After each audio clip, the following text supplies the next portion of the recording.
អក្សរលើអេក្រង់ឃ្លាំងអីវ៉ាន់ចាស់របស់គ្រួសារត្រកូលចិនឈួតរបស់ស្អីហ្នឹងអក្សរលើអេក្រង់អ្នកនេសាទកំសត់នេះជា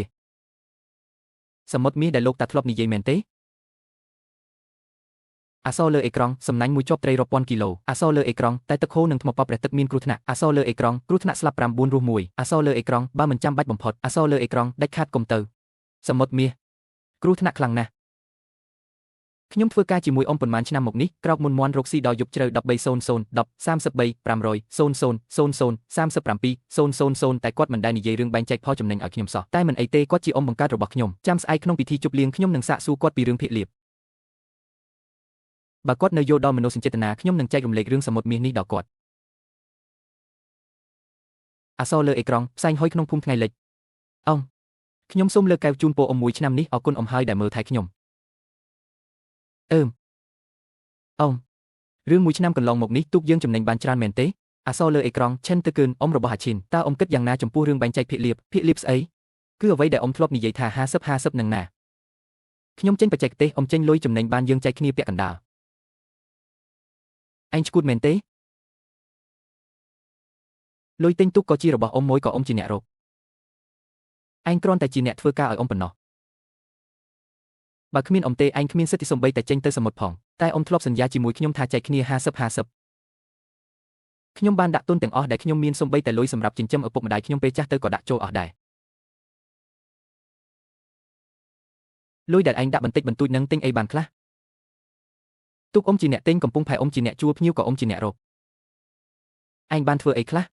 ក្រៅពីប្រើកម្លាំងបាយបន្តិចបន្តួចនឹងកម្លាំងបាយឯងនឹងវាមានតម្លៃប៉ុន្មានទៅនេះ20000យន់ជាថ្លៃនឿយហត់របស់ឯងយកទៅច្រើនជាងនេះគ្មានទេពូធំកាលពីមុនពូមិនបាននិយាយបែបនេះទេខ្ញុំប្រាប់ឯងទៅចុះទូកជារបស់ខ្ញុំកំពុងផែក៏ជារបស់ខ្ញុំភ្ញៀវទាំងអស់នោះក៏ស្គាល់តែ Chen Dejen ដែរចាប់ពីថ្ងៃនេះទៅឯងត្រូវបានគេបណ្ដេញចេញហើយខ្ញុំចង់ដឹងណាស់ថាបើគ្មានខ្ញុំតើឯងរស់នៅលើសមុទ្រនេះបានដោយរបៀបណា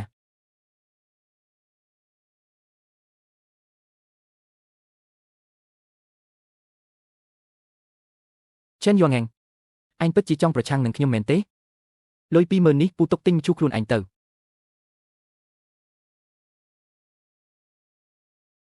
គ្រប់គ្នាស្ដាប់ឲ្យច្បាស់ចាប់ពីថ្ងៃនេះទៅអ្នកណាហ៊ាននាំ Chen Yuangang ចេញទៅសមុទ្រអ្នកណាហ៊ានទទួលទិញត្រីពីវាសំបីតែមួយក្បាលគឺមានន័យថាជាសត្រូវជាមួយ Chen Dejen ម្នាក់នេះខ្ញុំនឹងធ្វើឲ្យវារស់នៅលើសមុទ្រនេះមិនកើត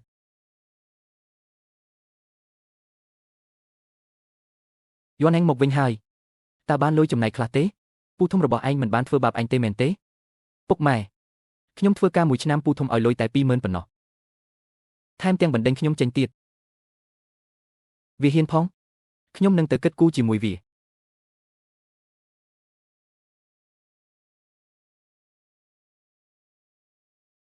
ពុកម៉ែ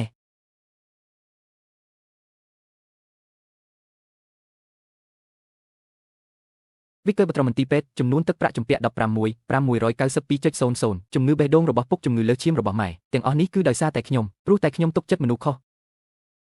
ផែនទីបង្ហាញសមុទ្រមាស Golden Sea Chen Dejen ពូចង់បង្ខំឲ្យខ្ញុំស្លាប់មែនទេអញ្ចឹងខ្ញុំនឹងតស៊ូបង្កើតផ្លូវរស់ដោយខ្លួនឯង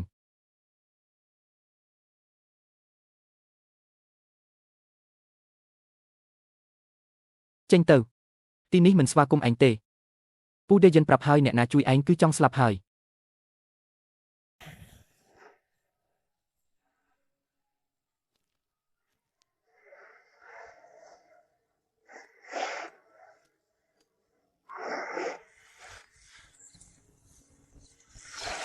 បងហែង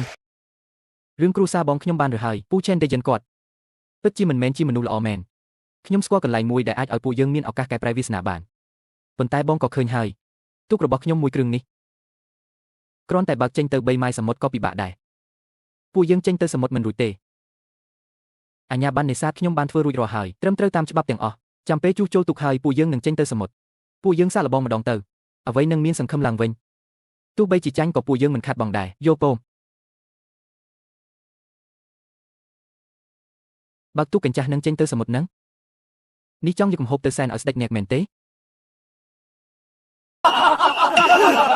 យន់ហេង ចេញទៅទាំងព្រលឹមម្លេះទូកញ្ចាស់មួយគ្រឿងនេះបើកចេញទៅបាន3ម៉ាយសមុទ្របីវាគង់តែរលីបែកខ្ទេចមិនខានខ្ញុំសូមណែនាំឯងឈប់ខំប្រឹងអត់ប្រយោជន៍ទៅបាយនៅលើសមុទ្រនេះមិនមែនអ្នកណាក៏អាចស៊ីបានស្រួលនោះទេប្រសិនបើឯងព្រមមកលុតជង្គង់សុំទោសខ្ញុំឥឡូវនេះខ្ញុំអាចនឹងផ្ដល់បាយឲ្យឯងស៊ីខ្លះបងហែង30កុំខ្វល់ពីគាត់អីទូកកញ្ចាស់មួយគ្រឿងហ្នឹងបើកចេញទៅគឺមានតែទៅងាប់ឲ្យត្រីស៊ីប៉ុណ្ណោះពួកយើងទៅដេកវិញទៅ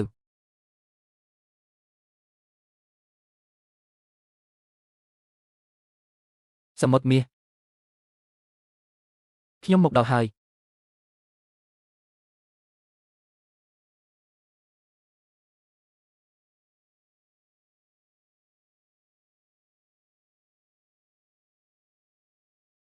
បងហែងពួកយើងត្រឡប់ទៅវិញទៅអក្សរលើផែនទីសមុទ្រ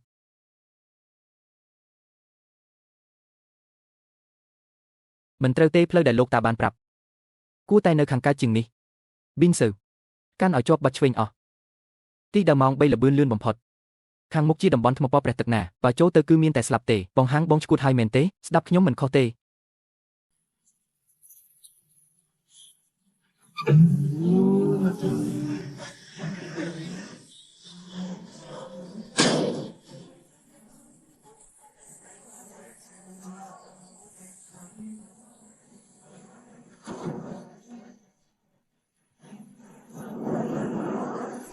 អក្សរលើអេក្រង់10ម៉ែត្រ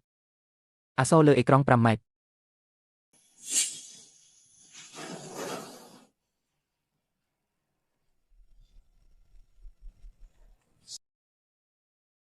អក្សរលើអេក្រង់គឺពេលនេះហើយ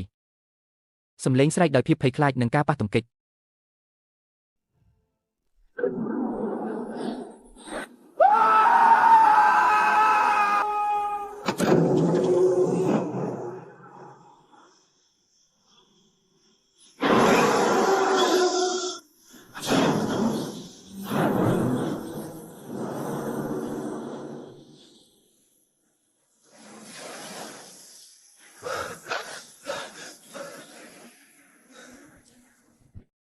បងហាងយើងរស់ហើយរស់ហើយ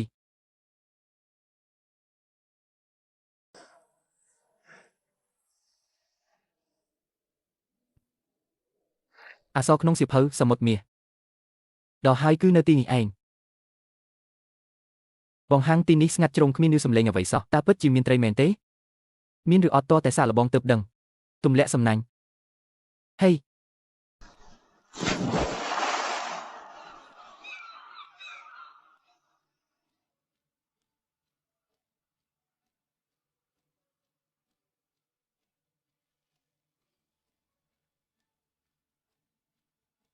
គ្រាន់តែប៉ុណ្ណឹង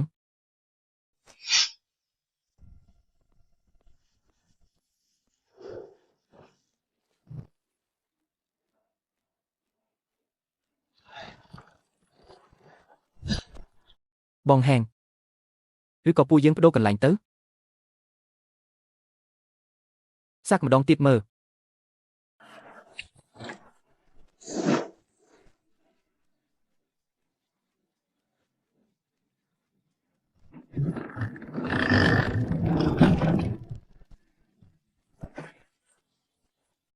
បងហែងនេះលើកទី3ហើយមិនក៏មិនបានអីសោះអញ្ចឹង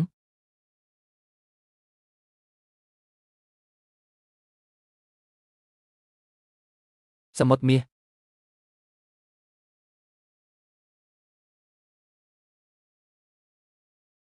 លោកតាបោកគុណមែនទេ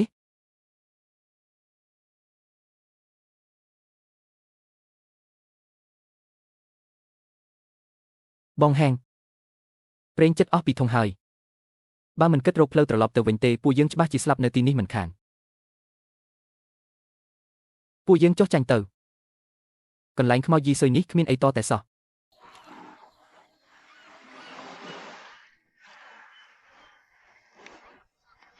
ខ្ញុំយល់ហើយខ្ញុំយល់គ្រប់យ៉ាងហើយបងហែងបងយល់អីទៅកំណត់ត្រារបស់លោកតាមិនខុសទេគឺវិធីសាស្ត្ររបស់ពួកយើងទេដែលខុស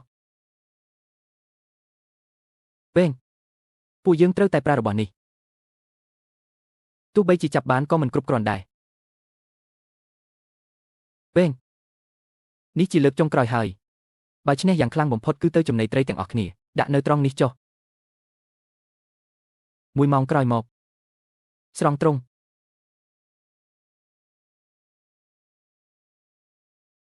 បងហែងវាជាប់បាត់ហើយត្រង់ជាប់នឹងថ្មបាត់ហើយមកពីអីវ៉ាន់ធ្ងន់ពេកទេដឹង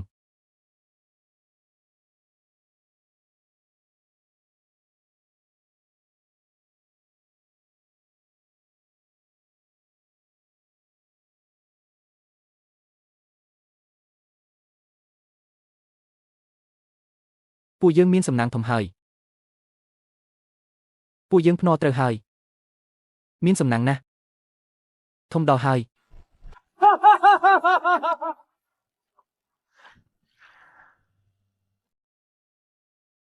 ប៉ុន្តែរបស់ល្អថ្នាក់កម្ពុជាបែបនេះតើពួកយើងលក់តាមរបៀបណាបើត្រឡប់ទៅភូមិវិញ Chen Dejen ប្រកាសជាមិនព្រមបញ្ឈប់ឡើយពួកយើងទៅទីក្រុងដងហេទុកចាស់របស់ពួកយើងនេះតើអាចទ្រាំទៅដល់ទេយកទ្រង់បង្កងដែលនៅសល់ទាំងអស់បោះចុះទឹកឲ្យអស់ទៅ20 ម៉ោងក្រោយមក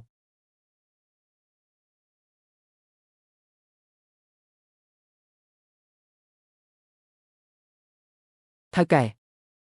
ទទួលទិញបង្កងអូស្ត្រាលីទេទើបតែចាប់បានពីសមុទ្រខាងក្រៅមកថ្មី800ក្នុង1គីឡូទំហំ3គីឡូមើលគុណភាពរបស់វាចុះរស់រវើកណាស់លក់ឬមិនលក់ប្អូនប្រុសបង្កងអូស្ត្រាលីរបស់ឯងនេះតើខ្ញុំសុំមើលបន្តិចបានទេពេលវេលាដែលចាប់បានមិនលើសពី2ថ្ងៃទេខ្ញុំគឺជាចុងភៅធំនៃភោជនីយដ្ឋានហងយ៉ាងគុណភាពគឺកម្រិតកម្ពុជាតែម្ដងបែបនេះចុះ1200ក្នុង1គីឡូឯងមានប៉ុន្មានខ្ញុំយកទាំងអស់ខ្ញុំឲ្យ1300 1400 1450 1500ប្អូនប្រុសកុំខាត់ពេលអី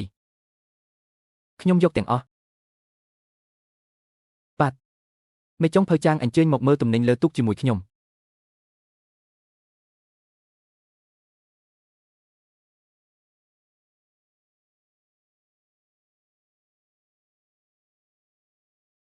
ពិនស៊ឺលោកនេះគឺមេចុងភៅចាងមកពីភោជនីយដ្ឋានហុងយុនមកប្រម៉ូទិញទំនិញយើងនេះច្រើនម្ល៉េះសុទ្ធតែខ្នាតបែបនេះទាំងអស់មែនទេ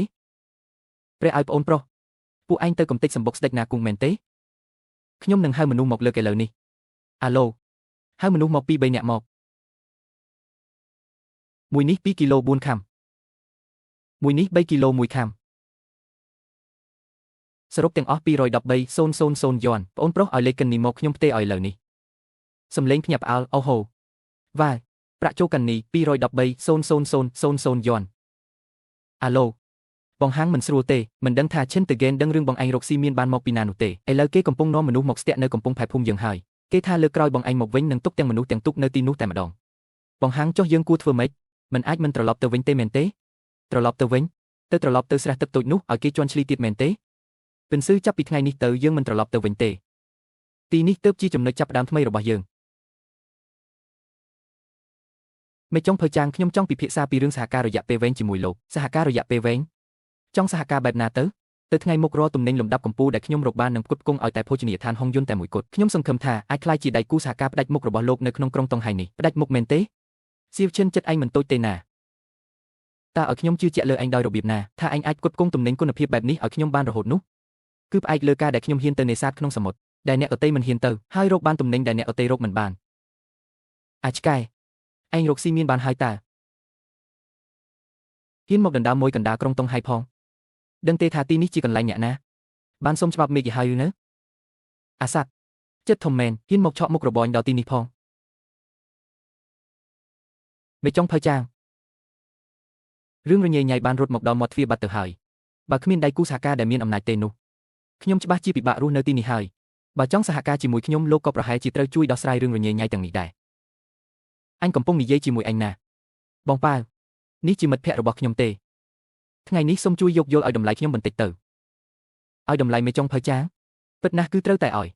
តែអាអូនអញសូមរំលឹកឯងបន្តិច នៅកំបងផែតុងហៃនេះទោះឯងមានសមត្ថភាពលើទឹកខ្លាំងប៉ុណ្ណាក៏គ្មានប្រយោជន៍ដែរច្បាប់នៅលើគោកឯងគួរតែចេះយល់ដឹងឲ្យច្បាស់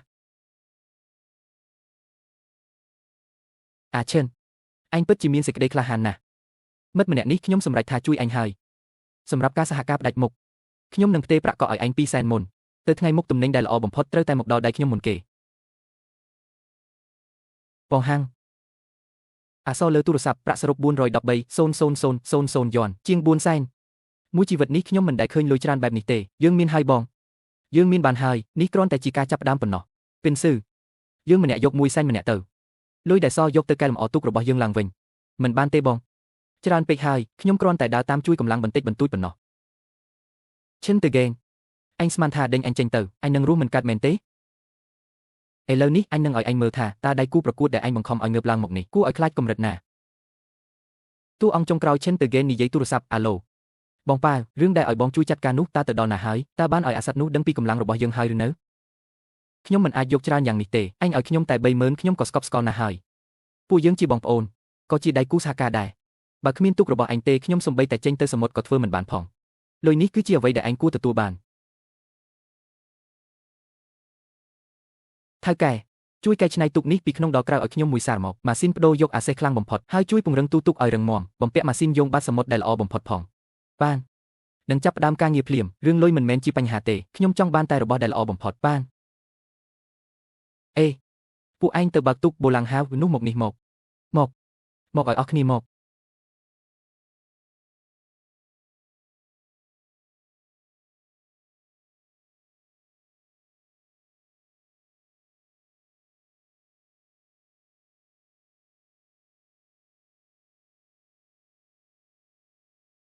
បងហាំងនេះនៅតែជាទូកចាស់របស់ពួកយើងមែនទេនេះវាដូចជាសត្វសាហាវដាច់ថែបអញ្ចឹងមានវាហើយសមុទ្រមាសនឹងក្លាយជាម៉ាស៊ីនដកលុយរបស់យើងបិនជឺរៀបចំខ្លួនទៅថ្ងៃស្អែកពួកយើងទៅផ្សងព្រេងម្ដងទៀតបាត់បង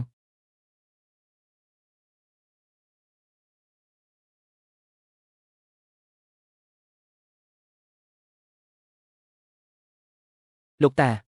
លើកនេះខ្ញុំនឹងធ្វើឲ្យកន្លែងនោះក្លាយជាពិភពរបស់ខ្ញុំ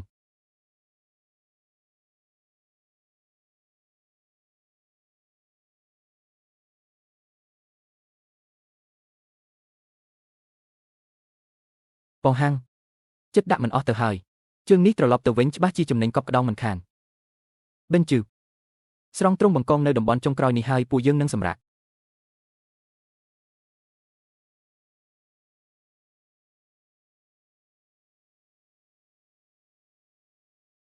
បងហាំងមិនស្រួលទេវាតាក់បាត់ហើយមិនមែនតាក់បាត់ទេពួកយើងស្ទូចបានរបស់មិនធម្មតាមួយហើយប៊ីនជឺភ្ជាប់ឧបករណ៍បំរុងទៅប្រើម៉ាស៊ីនរកទាំងពីរទាញព្រមគ្នាខ្ញុំចង់ដឹងណាស់ថានៅបាតសមុទ្រមានរបស់អីឲ្យប្រាកដ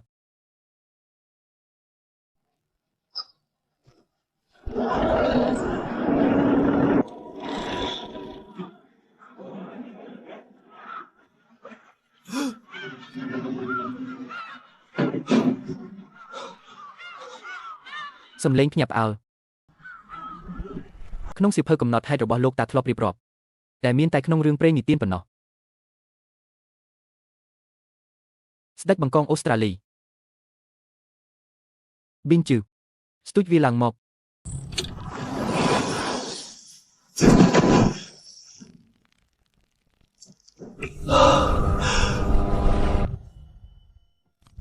បងហាំងពួកយើងចាប់បានរបស់ទេពហើយរបស់នេះតម្លៃប៉ុន្មានទៅស្មើនឹងភ្នំមាសមួយមែនទេប៊ីនជឺកុំនៅភ្លីភ្លើអីបើកនាវាត្រឡប់ទៅវិញឲ្យលឿនបំផុតត្រូវយកវាទាំងរស់ទៅឲ្យលោកប្រធានចាងបាត់បង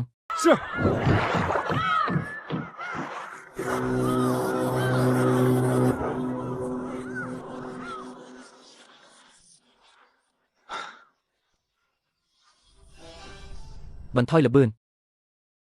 នេះជាបងប៉ាវគេនាំទូក3គ្រឿងមកឡោមព័ទ្ធពួកយើងហើយអាប្អូន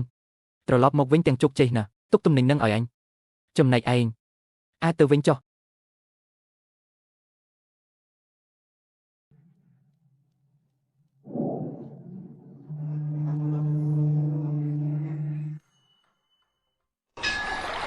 បងហាំងពួកវាមានគ្នាខ្នៃពេកពួកយើងទល់មិនឈ្នះទេមិនឈ្នះក៏ត្រូវតែស៊ូដែរ របស់នៅលើទូកនេះមានតម្លៃជាងជីវិតពួកយើងទៅទៀតមិនចង់ផឹកស្រាល្អបែរជាចង់ផឹកស្រាផាកវិន័យដណ្ដើមយកទូកនោះមកឲ្យអញបង្កងខៀវរយៈនោះអញចង់បានវានៅរស់សំឡេងក្រុមអ្នកលេងស្រែកសម្រុកឡើងលើទូកកុំកម្រើកឲ្យសោះតួអង្គបង្ហាញកាំបិតភ្ជុងបង្កងបងប៉ាវ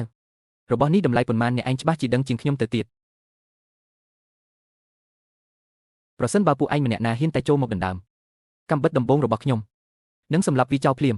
ខ្ញុំឈិនយានហាងប្រាប់ឲ្យហើយបើថ្ងៃនេះនាំទំនិញចេញមិនរួចអ្នកឯងក៏កុំសង្ឃឹមថាបានលុយសំបីតែ1 សេនដែរថ្ងៃនេះពួកយើងនឹងស៊ូរហូតដល់ស្លាប់រៀងខ្លួនអាប្អូនបើឯងហ៊ានតែប៉ះវាអញនឹងមិនឲ្យឯងចេញពីសមុទ្រនេះរស់ឡើយអញ្ចឹងសាកមើលទៅចង់ដឹងថាកាំបិតអ្នកឯងលឿនឬកាំបិតខ្ញុំលឿនជាងឥឡូវនេះថយចេញទៅឲ្យអស់ភ្លាមបើមិនដូច្នោះទេខ្ញុំនឹងអញហ៊ានគំរាមអញផងមែនទេ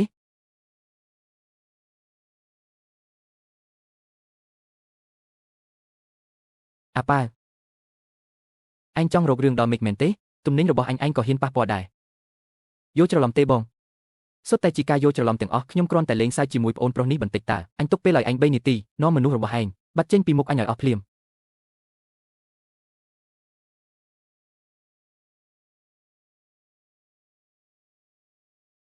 ពូកែណាស់អាប្អូន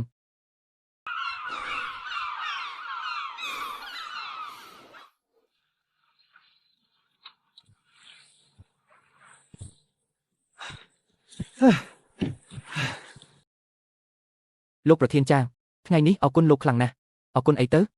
អញនៅចាំទទួលទំនិញល្អពីអញទៀតណាបងប៉ាឮថាពី3ថ្ងៃមុនបងត្រូវតែខ្មែរឈ្មោះឈិនយានហាងនឹងធ្វើឲ្យបាត់មុខមែនទេចង់ឲ្យវាបាត់មុខមែនទេអញចង់ឲ្យវាលីខ្លួនតែម្ដងកុំបារម្ភអីបងរឿងនេះទុកឲ្យខ្ញុំជាអ្នកចាត់ការខ្ញុំនឹងធ្វើឲ្យវាដឹងថាសមុទ្រនេះនរណាជាអ្នកគ្រប់គ្រងបងប៉ាវាគឺជាសត្រូវរបស់មេកៃខ្ញុំគ្រាន់តែមកស៊ើបការបន្តិចបន្តួចប៉ុណ្ណោះចង់ដឹងថាអាម្នាក់នឹងវាមានសំណាងអីបានជាហុងស៊ុយឡើងខ្លាំងម្ល៉េះសំណាងឆ្កែអីឥឡូវនេះវាគឺជាមនុស្សរបស់ភោជនីយដ្ឋានកំហុងយុនកហើយក៏ជាប្អូនធម៌របស់មេចុងភៅធំចាងផងដែរកាលពី2ថ្ងៃមុនវាចាប់បានគឺស្ដេចបង្កងអូស្ត្រាលីគឺក្នុងរឿងព្រេងនិទានគ្រាន់តែមួយក្បាលលក់បានលុយជាង1 លានបាត់ទៅហើយឈុតបង្ហាញពីមហាសេដ្ឋីឬអ្នកមានអំណាចម្នាក់កំពុងអង្គុយគិតបងកើមិនស្រួលទេបងអាឡេវឈិនយានហាងនឹងឥឡូវវាកំពុងតែឡើងកូដខ្លាំងណាស់នៅខាងក្រៅនិយាយផ្ដេសផ្ដាសគ្រាន់តែទុកចាស់កំតិចមួយគ្រឿងរបស់វានឹងតើវាអាចមានវាសនាមានបានមកពីណាជារឿងពិតមែនណាបងប៉ាវនៅក្រុងដុងហៃជាអ្នកនិយាយប្រាប់ថាឥឡូវវាមិនត្រឹមតែជាប្អូនធំមេចុងភៅធំនៅភោជនីយដ្ឋានហុងយុនទេតែវារកលុយបានជា1 លានទៅហើយមិនអាចទៅរួចទេដាច់ខាតគឺមិនអាចទៅរួចឡើយសំឡេងបោកកែវតែដោយកំហឹង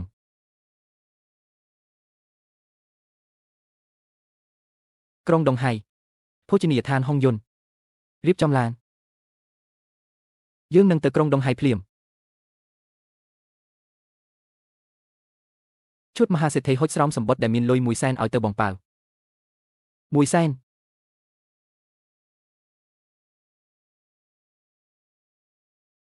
ខ្ញុំមិនស្គាល់លោកទេលោកមិនចាំបាច់ស្គាល់ខ្ញុំក៏បានដែរលោកគ្រាន់តែដឹងថាពួកយើងមានសត្រូវរួមគ្នាគឺគ្រប់គ្រាន់ហើយវាមានឈ្មោះថាឈិនយានហាងហេអាម្នាក់នឹងវាមានបង្អែកជាមេចុងភៅធំនៅហុងយុនខ្ញុំមិនអាចធ្វើអីវាបានទេ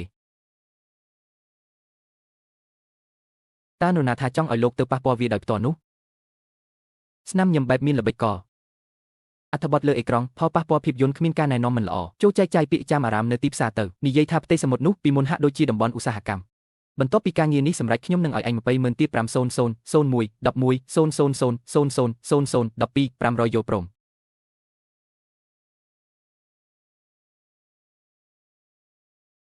ចង់ដឹងណាស់ថាលើកនេះឯងនឹងរើខ្លួនរួចដោយរបៀបណា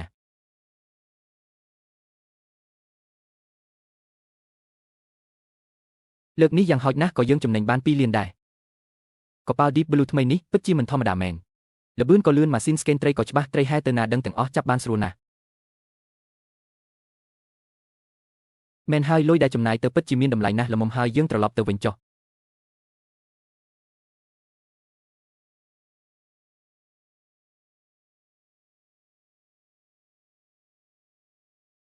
តើមានរឿងអ្វីកើតឡើងមានរឿងធំហើយពីថ្ងៃនេះនៅទីផ្សារមានពាក្យចាំអារ៉ាមថាប្រទេសសមុទ្រដែលអញទៅនេសាទនោះជាតំបន់ដែលមានជាតិពុលនរណាជាអ្នកនិយាយមិនដឹងប្រភពច្បាស់ទេប៉ុន្តែលើពេញទីផ្សារគេនិយាយរឿងនេះទាំងអស់ថៅកែជាច្រើនដែលធ្លាប់បញ្ជាទិញទំនិញពីខ្ញុំបានលុបចោលការកម្មង់អស់ហើយ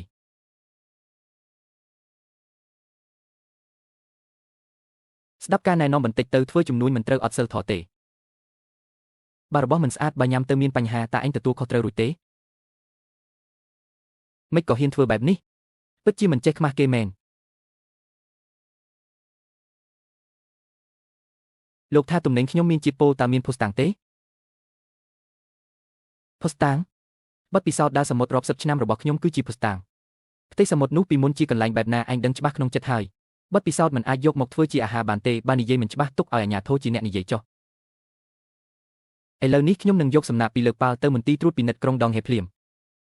អត្ថបទលើអេក្រង់ផលប៉ះពាល់ភាពយន្តគ្មានការណែនាំមិនល្អបញ្ជូនទៅការិយាល័យត្រួតពិនិត្យក្រុងដងហេធ្វើការត្រួតពិនិត្យឲ្យបានហ្មត់ចត់និងមានសិទ្ធិអំណាចបំផុតប៉ុន្តែគ្រាន់តែពិនិត្យធម្មតាគឺគ្មានន័យទេពួកយើងលេងឲ្យធំជាងនេះបន្តិចទៅថ្ងៃនេះនៅចំពោះមុខមនុស្សគ្រប់គ្នានៅកំពង់ផែនេះយើងធ្វើការសន្យាភ្នាល់គ្នាមួយប្រសិនបើលទ្ធផលត្រួតពិនិត្យបញ្ជាក់ថាទំនិញខ្ញុំមានបញ្ហាមែនកប៉ាល់មួយនេះខ្ញុំនឹងដុតវាចោលភ្លាមតែម្ដងហើយខ្ញុំឈិនយួនហែងនឹងចាក់ចេញពីក្រុងដងហេនេះរហូតទៅប៉ុន្តែប្រសិនបើទំនិញរបស់ខ្ញុំស្អាតស្អំអញ្ចឹងលោកពូលោកត្រូវនៅទីនេះនៅចំពោះមុខមនុស្សគ្រប់គ្នាសុំទោសខ្ញុំជាសាធារណៈនិងទទួលកំហុសតើលោកហ៊ានភ្នាល់ដែរឬទេ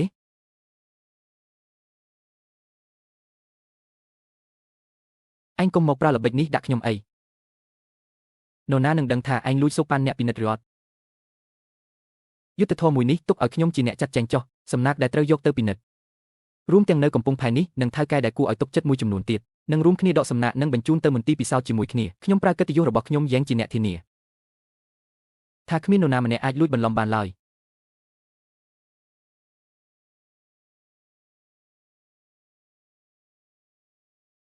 មុនពេលលទ្ធផលចេញមកទំនិញរបស់កប៉ាល់នេះនឹងត្រូវយកទៅរក្សាទុកនៅសន្តាគារហងយ៉ានរបស់ខ្ញុំសិនប្រសិនបើលទ្ធផលពិនិត្យថាស្អាតស្អំខ្ញុំនឹងទិញទំនិញទាំងអស់នេះតែម្ដង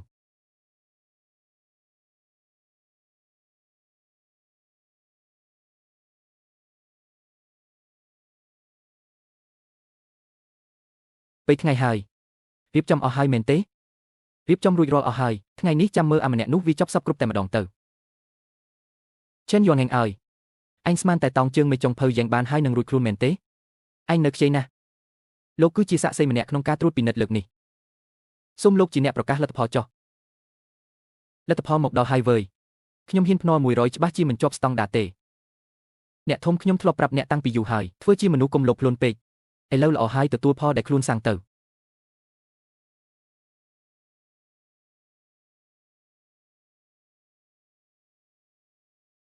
សេចក្តីសន្និដ្ឋាននៃការពិនិត្យគំរូដែលបានផ្ញើមកត្រូវបានវិនិច្ឆ័យថាជាផលិតផលមិនគ្រប់ស្តង់ដារ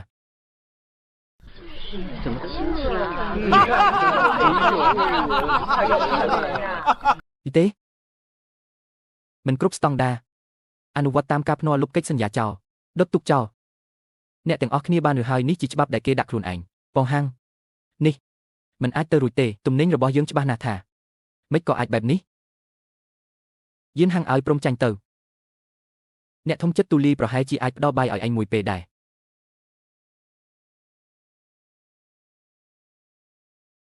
ចាំបន្តិចខ្ញុំមានមន្ទិលសង្ស័យចំពោះលទ្ធផលនៃរបាយការណ៍នេះឯងមានសិទ្ធិអីមកសង្ស័យអក្សរខ្មៅលើក្រដាសសរសេរច្បាស់ណាស់ឥឡូវនេះដុតទូកឲ្យលុតជង្គង់សុំទោសទៅគឺផ្អែកលើរបស់នេះខ្ញុំក៏មានរបាយការណ៍មួយច្បាប់ដែរខ្ញុំឈិនយៀនហាងដឹងថាចិត្តមនុស្សពិបាកស្មានទើបខ្ញុំរៀបចំគំរូដូចគ្នាជាពីរចំណែក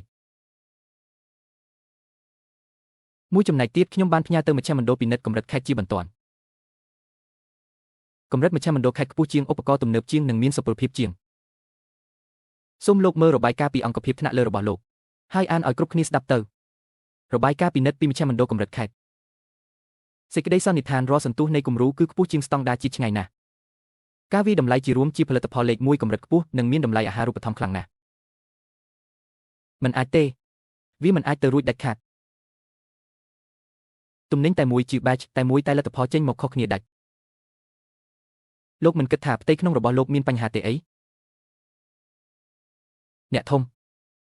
ឥឡូវនេះតើដល់ពេលដែលពូត្រូវគោរពតាមការសន្យាហើយឬនៅ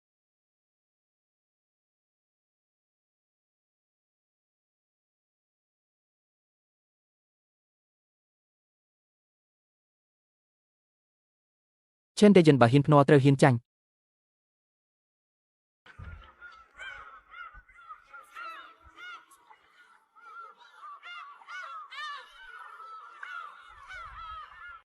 ខ្ញុំឈិនតេយិនបានបង្កើតពាក្យចាមអារ៉ាមបង្កាច់បង្ខូច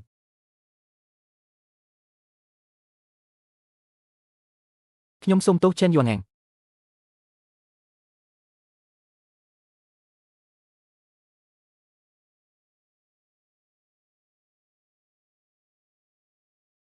ថៅកែថៅកែថៅកែថៅកែជែននេះមកពីភោជនីយដ្ឋានយាយហេទំនិញជើងក្រោយសូមចែកឲ្យពួកយើងខ្លះផងតម្លៃអាចចរចាគ្នាបានខាងសៃហេយកឲ្យតម្លៃខ្ពស់ថៅកែជែនមើលមកខ្ញុំផងឡាវវ៉ាជួយផ្សព្វផ្សាយដំណឹងនេះឲ្យខ្ញុំផងអ្នកណាហ៊ានទទួលទំនិញពីជែនយួនហែងគឺស្មើនឹងមានរឿងជាមួយឯងនឹងផ្សារបោះដុំដងហេទាំងមូលជួយបញ្ចេញដំណឹងខ្លះទៀតទៅថាជែនយួនហែងអាងមានក្នុងបង្អែកចង់មកផ្ដាច់ផ្លូវរកស៊ីរបស់ពួកយើងបងហែងទំនិញថ្មីថ្ងៃនេះត្រូវប្រគល់ឲ្យអ្នកណាមុនគេចាំខ្ញុំខលទៅថៅកែភោជនីយដ្ឋានយាយហេសិន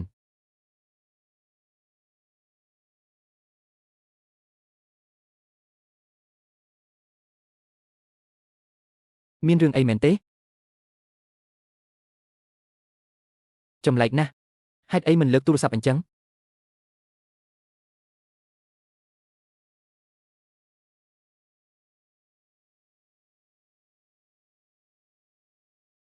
ពូលេមិនមែនយើងព្រមព្រៀងគ្នាទទួលទំនិញថ្ងៃនេះទេអីអាហែងឯងប្រញាប់ទៅឲ្យលឿនទៅឈិនតេយិនបានសហការជាមួយ Big Head Wong ហើយទីផ្សារបោះដុំទាំងមូលត្រូវបានបិទគប់ហើយតើអ្នកណានឹងទទួលទិញទំនិញរបស់អ្នកវាស្មើនឹងការកាប់ផ្ដាច់ការផ្គត់ផ្គង់គ្រឿងសមុទ្រទាំងអស់ពួកយើងមិនហ៊ានធ្វើឲ្យគេខឹងឡើយអូ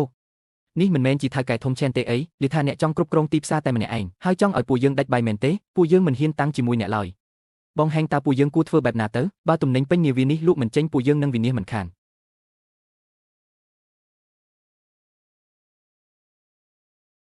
លោកប្រធានយ៉ាងជួយខ្ញុំមួយរឿងផងខ្ញុំចង់រៀបចំកម្មវិធីភ្លក់អាហារមួយមិនបាច់អញ្ជើញអ្នកផ្សេងទេអញ្ជើញតែមនុស្ស5នាក់ដែលមានឥទ្ធិពលបំផុតនៅទីក្រុងដងហេបានហើយខ្ញុំចង់ដឹងណាស់ថាក្មេងម្នាក់នេះមានសមត្ថភាពកម្រិតណាដែលហ៊ានអញ្ជើញពួកយើងមកភ្លក់អាហារបែបនេះបើរបស់នោះមិនល្អទេកិត្តិយសរបស់លោកមេចុងភៅយ៉ាងមុខជាត្រូវបាត់បង់មិនខានជំរាបសួរថៅកែទាំងអស់គ្នាសូមអភ័យទោសដែលឲ្យចាំយូរថ្ងៃនេះគ្មានរឿងអ្វីក្រៅពីចង់ឲ្យអ្នកទាំងអស់គ្នាភ្លក់របស់ឆ្ងាញ់នោះទេនេះគឺជាប្អូនប្រុសរបស់ខ្ញុំឈិនយួនហែង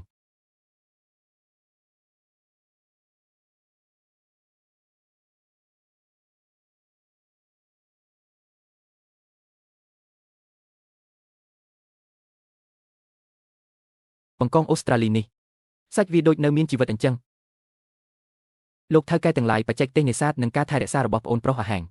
អាចធ្វើឲ្យគ្រឿងសមុទ្រនៅតែរក្សាភាពស្រស់បំផុតដូចនៅកណ្ដាលសមុទ្រអញ្ចឹង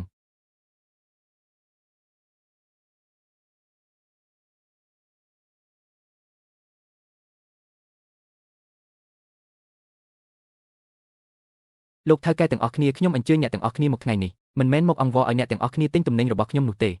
តែខ្ញុំចង់បង្កើតនៅទម្រង់កិច្ចសហប្រតិបត្តិការថ្មីស្រឡាងមួយខ្ញុំចង់បង្កើតក្លឹប Shenlan Web ជាមួយអ្នកទាំងអស់គ្នានឹងមានសិទ្ធិអាទិភាពក្នុងការទិញគ្រឿងសមុទ្រលំដាប់លេខ1ដែលខ្ញុំនេសាទបានដោយមិនបាច់ឆ្លងកាត់ឈ្មួញកណ្ដាលហើយបញ្ជូនត្រង់ទៅកាន់ផ្ទះបាយរបស់អ្នកតែម្ដងប៉ុន្តែក្លឹបនេះក្នុងដំណាក់កាលដំបូងខ្ញុំទទួលសមាជិកតែ2នាក់ប៉ុណ្ណោះ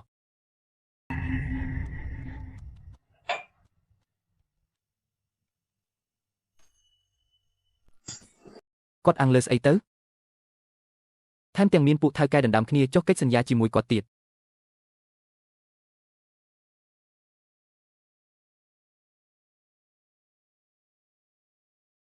មកនេះទីផ្សារបោះដុំពួកយើងធ្វើអ្វីគាត់មិនកើតទេអញ្ចឹងត្រូវចាត់ការទូករបស់វាមិនមែនអាំងលើទូកនឹងកន្លែងនេសាទសម្ងាត់នោះទេអីខ្ញុំនឹងធ្វើឲ្យទូករបស់វាចេញទៅនេសាទមិនរួចតែម្ដងតើឯងចង់មានន័យថាម៉េចរកមនុស្សដែលធ្វើការស្អាតបាប2នាក់យប់នេះទៅវាមើលថែវទុកសំណប់របស់វាបន្តិចទៅធ្វើឲ្យវាស្ងាត់បន្តិចកំទេចប្រព័ន្ធសូណានៅបាតទូករបស់វាឲ្យខ្ទេចហើយកាត់ខ្សែម៉ាស៊ីនបូមអុកស៊ីសែនក្នុងអាងត្រីវាចោលទៀត យកហើយប្រាប់បងយិនទៅទាំងប្រព័ន្ធសូណានិងបូមអុកស៊ីសែនកុំតិចចោលឲ្យអស់គ្មានបញ្ហា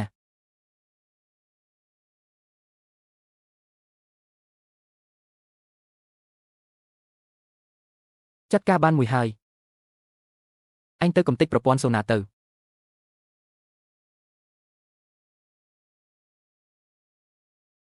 ប្រព័ន្ធសូណាខ្ទេចហើយទៅ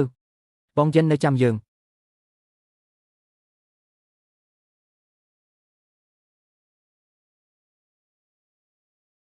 ទុកនេះមិនក៏ដូចជាផ្អៀងអញ្ចឹងមិនស្រួលទេមិនត្រឹមត្រូវទេ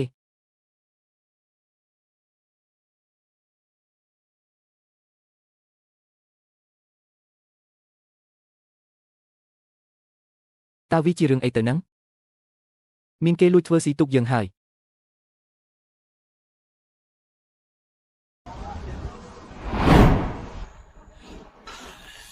បងហែង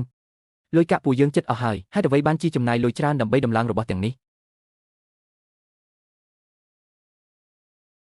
តើគាត់មិនចូលចិត្តបង្កការបំផ្លិចបំផ្លាញទេអីផ្ដល់វេទិកាមួយឲ្យគាត់សម្ដែងឲ្យបានល្អមើលទៅ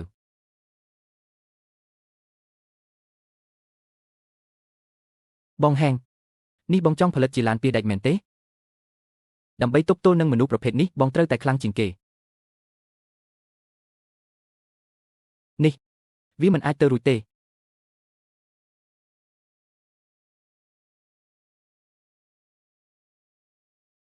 គេមិនទាន់ខ្សែធនទេ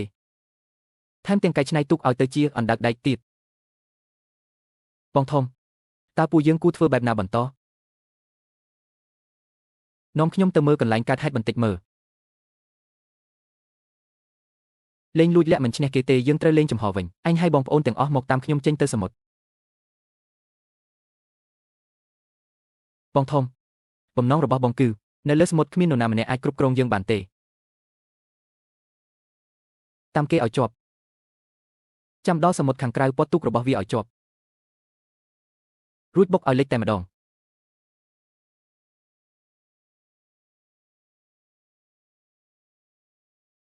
បងហែងមានទូកនៅខាងក្រោយសំឡេងមេក្រូឆេនយួនហែងថ្ងៃនេះឯងត្រូវដេកនៅទីនេះហើយគឺឆេនតេជិនភ័យអីបើកមុខងារថតកាមេរ៉ាទាំងអស់ឡើងយកកម្រិតច្បាស់បំផុត head ហើយថតទាំងសំឡេងចូលផងគេចង់ដេញតាមមែនទេបេនសេបង្វិលចង្កូតទៅឆ្វេងឲ្យអស់ឆ្ពោះទៅតំបន់ថ្មប៉ព្រះទឹក30ម៉ៃភាគអាគ្នេយ៍បើកកម្លាំងម៉ាស៊ីនឲ្យខ្លាំងបំផុតតំបន់ថ្មប៉ព្រះទឹកបងហែងបងឈួតហើយមែនទេកន្លែងដែលអ្នកដតីទៅមិនរួចខ្ញុំទៅរួចថ្ងៃនេះខ្ញុំនឹងបង្រៀនមេរៀនមួយឲ្យគេបានដឹងខ្លួន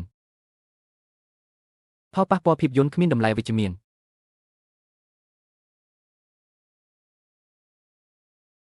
សូណាត្រូវគេវាយកំទេចហើយទុយយកដាច់អស់ហើយតែហើយជាងនៅរោងជាងឲ្យមកទីនេះលឿនឡើងបាត់នាវាមានបញ្ហាហើយជួយមើលបន្តិច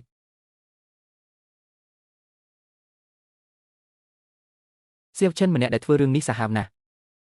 ខ្សែបំពង់បូមទឹកត្រូវគេកាត់ដាច់អស់ហើយបើចង់ទៅវាវិញយ៉ាងហោចណាស់ក៏មួយសប្តាហ៍ដែរសូណានេះជាទំនិញបរទេសត្រូវកំងថ្មីបុករួមដឹកជញ្ជូននិងដំឡើងត្រូវប្រើពេលយូរណាស់ចប់អស់ហើយពួកគេច្បាស់ជាកញ្ញាថាយើងជួសជុលមិនទាន់ដើម្បីកុំឲ្យយើងប្រគល់ទំនិញបានតាមកំណត់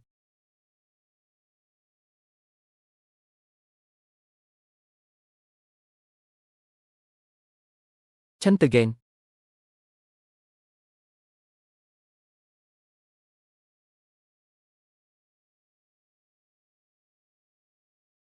បងហាង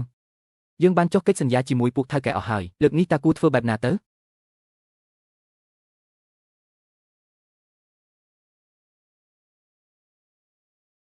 លោកប្រធានចាងគឺខ្ញុំឈិនយានហាងខាងយើងមានរឿងហើយតើមានរឿងអ្វីនាវារបស់យើងត្រូវគេលួចធ្វើស៊ីទំនិញលើកនេះមិនអាចប្រគល់តាមកំណត់ទេខ្ញុំតែមកនេះចង់សុំពន្យាពេលប្រគល់ទំនិញមួយសប្តាហ៍ដើម្បីជាការសងជំងឺចិត្តវេបខ្ញុំនឹងថែមបង្កងអូស្ត្រាលីកម្រិតកម្ពស់20ក្បាលជូនអតិថិជនវេបម្នាក់ល្អខ្ញុំជឿអ្នកខ្ញុំនឹងទៅនិយាយជាមួយថៅកែផ្សេងទៀតភ្លាម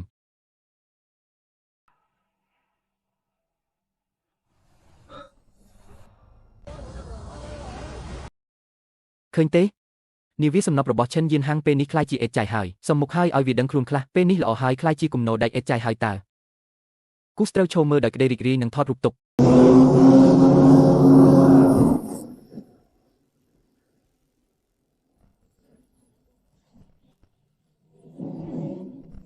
អង្គុយឲ្យជាប់ហ្គេមល្អទើបតែចាប់ផ្ដើមទេ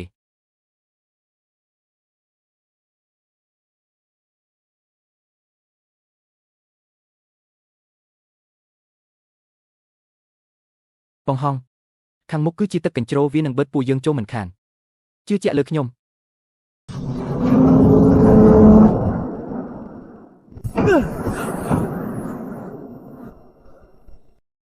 បងហងខាងមុខមានថ្មប៉ះពាល់ពីផ្លូវទឹកតូចពេកហើយឆ្លងមិនរួចទេបន្ថយល្បឿនពាក់កណ្ដាលបាត់ស្ដាំ5ដឺក្រេពួកយើងនឹងជ្រៀតចូលទៅបងហ្គេនមិនកាត់ទេនាវារបស់យើងតាមមិនទាន់ទេអត់ប្រយោជន៍ដេញតាមទៅគេឆ្លងបានយើងក៏ត្រូវតែឆ្លងបានដែរបុកពន្លិចវាទៅអញមិនជឿថាវាមិនខ្លាចស្លាប់នោះទេបុកថ្មហើយបងហ្គេនទុករបស់អាសានបុកថ្មហើយប្រញាប់ជួយមនុស្សផងរស់ហើយបងហងពួកយើងពិតជាចេញមកក្រៅបានមែន我们真的冲出来了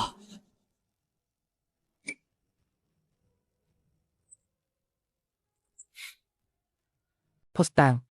ដល់ដៃហើយអាឈិនពួកយើងអាចពិន័យបានត្រឹមតែបទល្មើសបង្កគ្រោះថ្នាក់ដល់សុវត្ថិភាពនាវាចោលប៉ុណ្ណោះពិន័យជាប្រាក់ 50,000 យន់និងដកហូតអាជ្ញាប័ណ្ណកាពីតេននាវារយៈពេល6 ខែហេតុអ្វីខ្ញុំយល់ពីការខកចិត្តរបស់លោកប៉ុន្តែវាមិនទាន់ចប់ត្រឹមនេះទេសំណុំរឿងនេះនឹងធ្វើឲ្យគេចូលក្នុងបញ្ជីខ្មៅដែលត្រូវតាមដានយ៉ាងតឹងរ៉ឹងបំផុតទោះជាច្រើនបញ្ចូលគ្នាអ្វីដែលគេត្រូវប្រឈមមិនមែនមានតែការផាកពិន័យនោះទេអាហងគុំពិបាកចិត្តនឹងរឿងបន្តិចបន្តួចនោះអីទ្រព្យសម្បត្តិនិងវាសនាពិតប្រាកដមិនមែនបានមកពីការដណ្ដើមគ្នាទេគឺមេឃជាអ្នកផ្ដល់ឲ្យពូជឿជាក់លើចរិតលក្ខណៈរបស់ឯងមានតែឯងម្នាក់គត់ដែលស័ក្តិសមនឹងរបស់មួយនេះពុករបស់ឯងធ្លាប់ជួយជ្រោមជ្រែងយើងច្រើនណាស់យើងគ្មានអ្វីសងគុណវិញទេនេះគឺជាវត្ថុដែលយើងខំថែរក្សាទុកពេញមួយជីវិតជាវត្ថុមានតម្លៃបំផុតនៅបាតហឹបរបស់ពូអសរក្នុងសៀវភៅច្រកហេឆាវកៅនាវាលិចនិងស្ដេចបង្កងនេះជាអ្វីទៅជាច្រើនទសវត្សរ៍មុនមាននាវាដឹកជញ្ជូនដែកមួយគ្រឿងបានលិចនៅទីនោះខ្លាចជាជំរកត្រីសិប្បនិមិត្តដ៏ធំមួយនៅទីនោះហើយដែលវាបង្កាត់បានស្ដេចបង្កងអរគុណសម្រាប់កាដូដ៏ធំនេះខ្ញុំសូមទទួលយកហើយអាហាំងមហាសមុទ្រអាចផ្ដល់ឲ្យឯងគ្រប់យ៉ាងតែវាក៏អាចដណ្ដើមយកទៅវិញគ្រប់យ៉ាងដែរត្រូវប្រុងប្រយ័ត្នឲ្យមែនទែន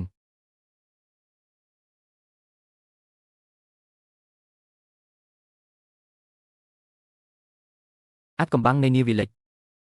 កំណប់របស់ស្ដេចបង្កងនិងរឿងព្រេងនៃច្រកហេឆាវកៅខ្ញុំនឹងទៅស្វែងរកឲ្យឃើញច្បាស់អាប៊ីងលឿនឡើងថ្ងៃនេះពួកយើងនឹងទៅជួបស្ដេចបង្កងនោះហើយ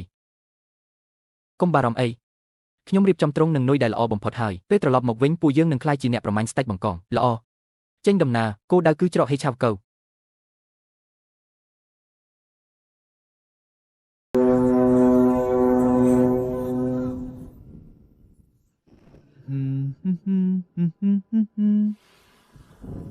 បងហាំងមានរឿងអីមែនទេ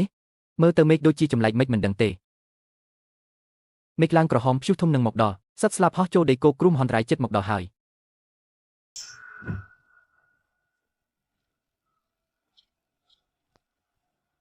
ភ្នែកនៃព្យុះមានបញ្ហាធំហើយបងហាំងតើមានរឿងអីទៅកុំបំភ័យខ្ញុំអី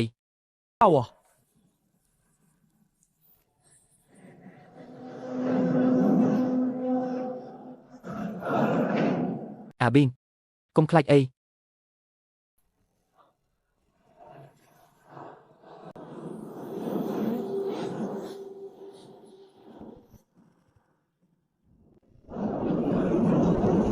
ងហាំងពួកយើងស្លាប់មិនខានទេបាត់ក្បាលនាវាទៅប្រញាប់បាត់ទៅ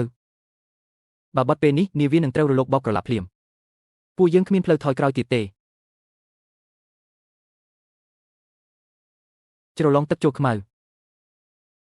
ប៊ីនជឺនេះគឺជាជញ្ជាំងភ្នែកនៃព្យុះវាកំពុងតែបក់បោកខ្លាំងពួកយើងមិនអាចទល់នឹងវាបានទេត្រូវរកចំណុចខ្សោយនៃការវើរបស់វារួចបើកាត់តាមកម្លាំងរបស់វាចេញទៅនេះវាគ្រោះថ្នាក់ខ្លាំងណាស់បងហាំងជឿជាក់លើខ្ញុំទៅ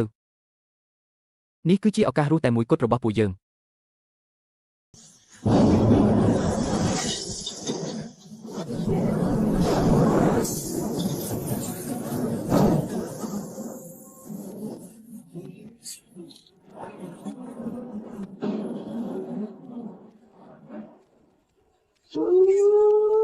ព័ត៌មានបន្ទាន់នាវា Deep Blue លេខ1បាត់ការតាក់ទងយោងតាមព័ត៌មានពីនាយកដ្ឋានគ្រប់គ្រងគ្រោះអាសន្នកាលពីយប់មិញនេះនាវានេសាទមួយគ្រឿងដែលមានមនុស្ស12នាក់បានបាត់ការតាក់ទងនៅសមុទ្រភាគខាងកើតមានរឿងហើយ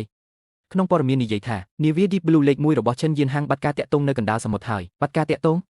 កាលពីម្សិលមិញចេញទៅនៅល្អតើឬថាទៅតាមរកស្ដេចបង្កងអីនោះក្មេងម្នាក់នេះមកពីចង់បានពេកនៅក្មេងឈាមរាវពេកហើយព័ត៌មាននាវា Deep Blue លេខ1ជួបគ្រោះព្យុះបក់បោកខ្លាំងគឺជាខ្ញុំ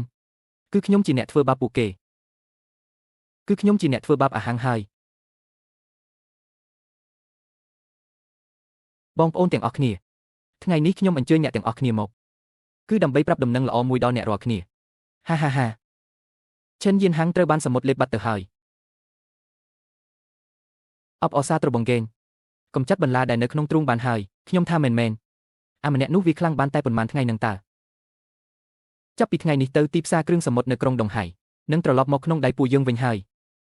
មកបងប្អូនទាំងអស់គ្នាផឹកឲ្យអស់កែវនេះអបអសាត្របងហ្គេនផឹកបងហ្គេនមានរឿងធំហើយក្រុមសង្គ្រោះម៉ារីនទើបតែចេញប្រកាសថាពួកគេបានរកឃើញកំទេចកំទីនាវា Deep Blue លេខ1នៅក្បែរជ្រលងទឹកចូលខ្មៅហើយពេលនេះគេបានប្រកាសបញ្ឈប់ការរុករកជាផ្លូវការហើយបង11ល្អណាស់ប្រញាប់យកដំណឹងនេះទៅប្រាប់ឪពុកម្ដាយរបស់អាយៀនហាងទៅចាំមើលខ្ញុំនឹងទៅចូលរួមពិធីបុណ្យសពវាដោយផ្ទាល់នៅមុខរោងបុណ្យសពក្បែរមាត់សមុទ្របងស្រីសូមចូលរួមរំលែកទុក្ខផង17អាហាំងក្មេងម្នាក់នេះមកពីវាចង់ឈ្នះពេកឯងចេញទៅ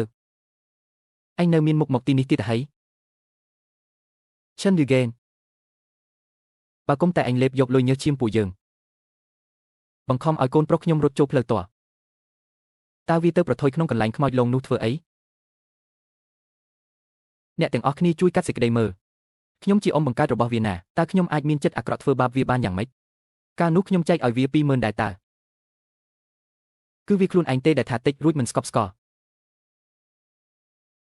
ឥឡូវមានរឿងកាត់ឡើងបែរមកបន្ទោសខ្ញុំទៅវិញឯងនិយាយឈួតអីគឺឯងជាអ្នកបោកវាសងជីវិតកូនប្រុសខ្ញុំមកវិញសងជីវិតកូនខ្ញុំមកលោកអ៊ំអ្វីដែលប៉ាម៉ាក់ខ្ញុំនិយាយមិនត្រឹមត្រូវមែនទេសំឡេងស៊ីផ្លេនាវាបន្លឺឡើង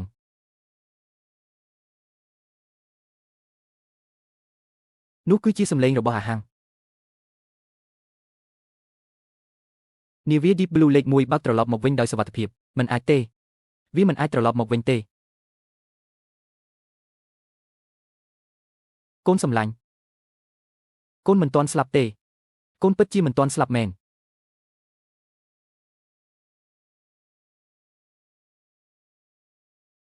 លោកអ៊ំធំសម្ដែងបានល្អណាស់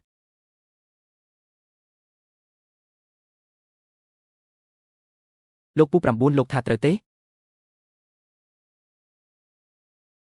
អាហា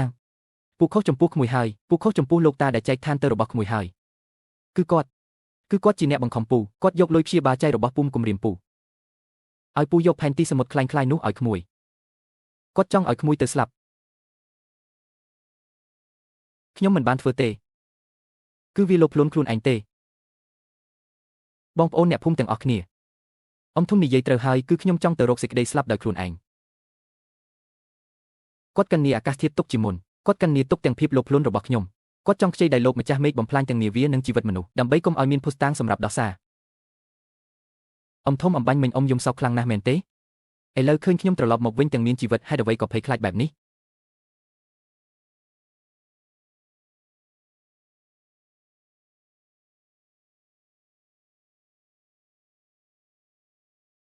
មនុស្សអាក្រក់ទីបំផុតត្រូវទទួលកម្មពៀរហើយ Master តែលែងបានឃើញមុខកូនទៅហើយរឿងរ៉ាវបានកន្លងផុតទៅហើយតោះពួកយើងទៅផ្ទះវិញ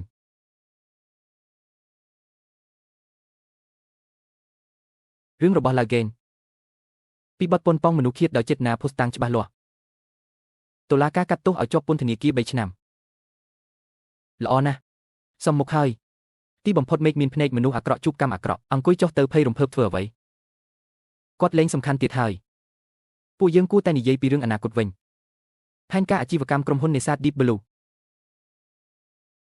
របៀបធ្វើការបែបគ្រួសារតូចតាចរបស់ចិន The Gain គឺមិនអាចទៅមុខឆ្ងាយបានទេ ខ្ញុំចង់បង្កើតក្រុមហ៊ុនមួយមានឈ្មោះថាក្រុមហ៊ុននេសាទ Deep Blue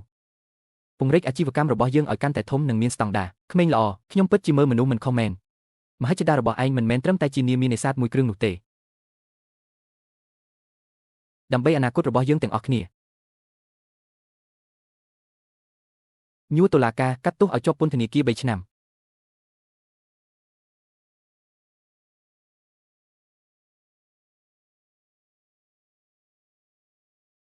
ទស្សនវិជ្ជាក្នុងពន្ធនាគារមនុស្សអាក្រក់ទទួលកម្ម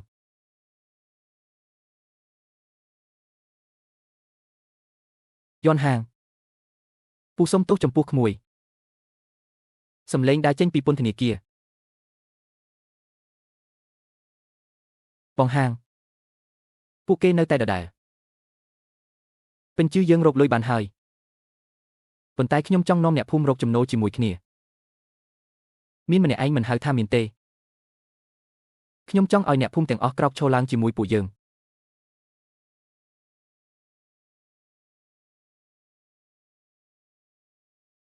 បងប្អូនអ្នកភូមិទាំងអស់គ្នាដែលអញ្ជើញអ្នកទាំងអស់គ្នាមកថ្ងៃនេះគឺមានរឿងចង់ប្រកាសខ្ញុំឈិនយន់ហាងត្រៀមនឹងបង្កើតសហករណ៍នេសាទភូមិតុងហៃខ្ញុំឈិនយន់ហាងត្រៀមនឹងបង្កើតសហករណ៍នេសាទភូមិតុងហៃខ្ញុំនឹងផ្ដល់ជូនរបស់3យ៉ាងទី1ផ្លាស់ប្ដូរទ្រង់បង្កងដោយក្រុមទូកយើងដោយឥតគិតថ្លៃនិងបង្រៀនបច្ចេកទេសនេសាទបង្កងអូស្ត្រាលីដោយមិនលាក់លៀម152000103000004 ទី2រាល់ផលិតផលនេសាទដែលគ្រប់ស្តង់ដារសហករណ៍នឹងប្រមូលទិញទាំងអស់ក្នុងតម្លៃខ្ពស់ជាងទីផ្សារ30ទី3ប្រាក់ចំណេញទាំងអស់នៅចុងឆ្នាំនឹងត្រូវបែងចែកភាគលាភដល់សមាជិកទាំងអស់ខ្ញុំឈិនយន់ហាងនឹងនាំអ្នកទាំងអស់គ្នាឲ្យក្លាយជាអ្នកមានជាមួយគ្នាសំឡេងអបអសាទរ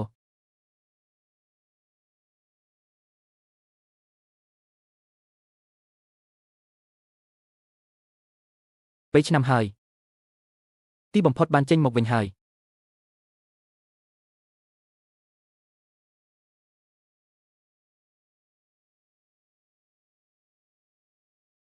តើអាខ្មោចចាស់នេះចេញមកវិញបានយ៉ាងម៉េចនៅឲ្យឆ្ងាយពីវាទៅប្រយ័ត្នចង្រៃ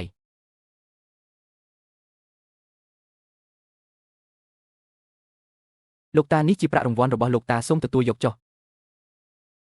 ម៉ាក់មើលចុះប៉ាកំពុងចែកលុយ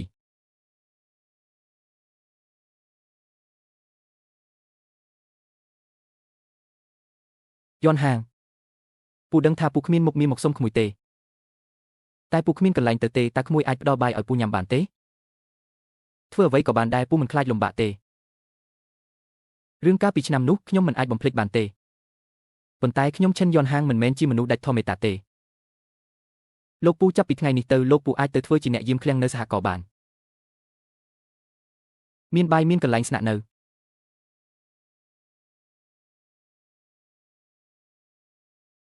សមុទ្របានផ្ដល់អ្វីគ្រប់យ៉ាងដល់ខ្ញុំហើយក៏បានបង្រៀនខ្ញុំរឿងមួយដែរភាពមានបានពិតប្រាកដមិនមែនអាស្រ័យលើអ្វីដែលយើងមានច្រើនប៉ុណ្ណាទេតែគឺអាស្រ័យលើអ្វីដែលយើងអាចផ្ដល់ឲ្យបានច្រើនប៉ុណ្ណា